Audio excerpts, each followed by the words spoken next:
The politics of fear will always attempt to divide us. Vive le Canada. This message is a somber one. The big news in Canada, as many of you are probably already aware, President Donald Trump has decided to start a trade war with one of its greatest allies, Canada. Now, there's a lot to be said about the economics of all of this, and that's not the direction that this video is going to go in. I just wanted to come in here to show my support for Team Canada and to emphasize the importance that calmer heads must prevail. This news just broke over the weekend, and it won't be coming into place until Tuesday. We will have to kind of monitor the situation as it progresses. But the important thing to know is, why is Trump doing this? Trump is not doing this because of the border, or because of fentanyl, or because of some surplus or deficit that he fails to understand. Let us be very clear. Donald Trump is attempting to assimilate Canada. He wants Canada to become the 51st state. This is the first step in this mission of manifest destiny that he outlined in the inauguration speech and has outlined in a bunch of different speeches he's done.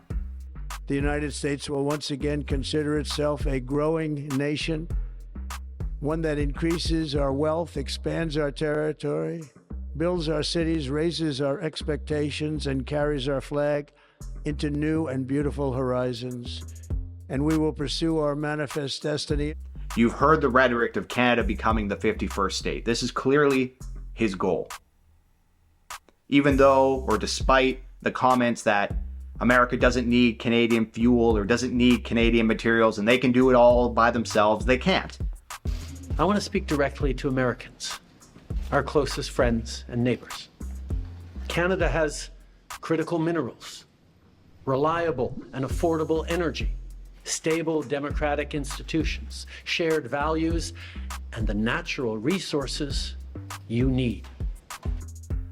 So America still needs Canada, and the threat is that America may take force to try to forcefully assimilate Canada. We cannot allow that to happen. I'm worried. I am anxious, as many of you guys are. I've heard a lot of people on the news and on the internet claim that we have to turn off the taps, shut off the electricity, make those southern bastards freeze in the dark, so to speak. But I fear that that retaliatory action would only lead to possible violence and increased tensions between the two countries. This is a tough time for both of our countries. And as the host of the Citi-Zen-Ship show, a YouTube show all based on putting the Zen back in politics, I hope we can all take a breath here. So I wanted to come here to kind of even convince myself in a large way that things are going to be okay. And even if they're not, the way to deal with this is not to over-escalate the situation. The last thing we need to do is further provoke and give ammunition to the Trump administration.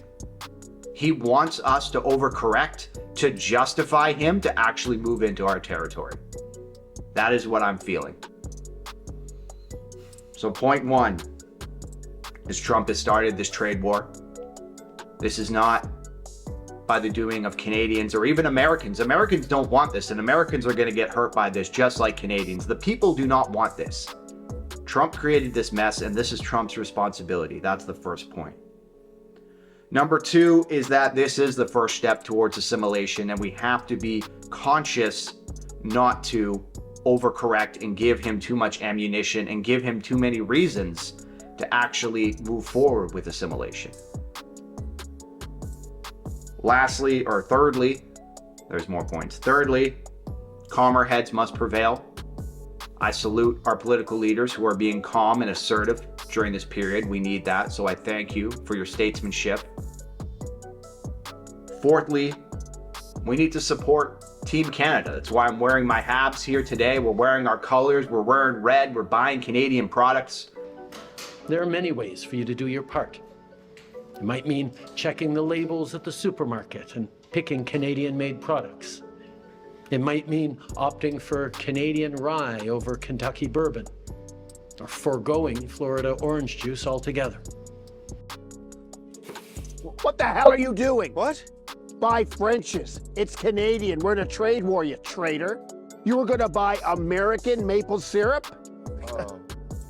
Okay, that costs way more. So does freedom. But overall, Canadians, consumers, we have to vote with our dollar here, and we have to support buying Canadian products. It's going to be hard because we live in a globalized economy, but we have to do our best to support our own businesses and our own industries here at home. And lastly, the point to just stay strong, to stay united, that Team Canada approach. This is stressful times. I'm sure many of you are anxious, but I want you to know we are all in this together. The Canadian government, Canadian businesses, Canadian organized labor, Canadian civil society, Canada's premiers, and tens of millions of Canadians from coast to coast to coast are aligned and united. May the true north remain strong and free. Welcome to the fight, soldier. I'll see you guys in the next video.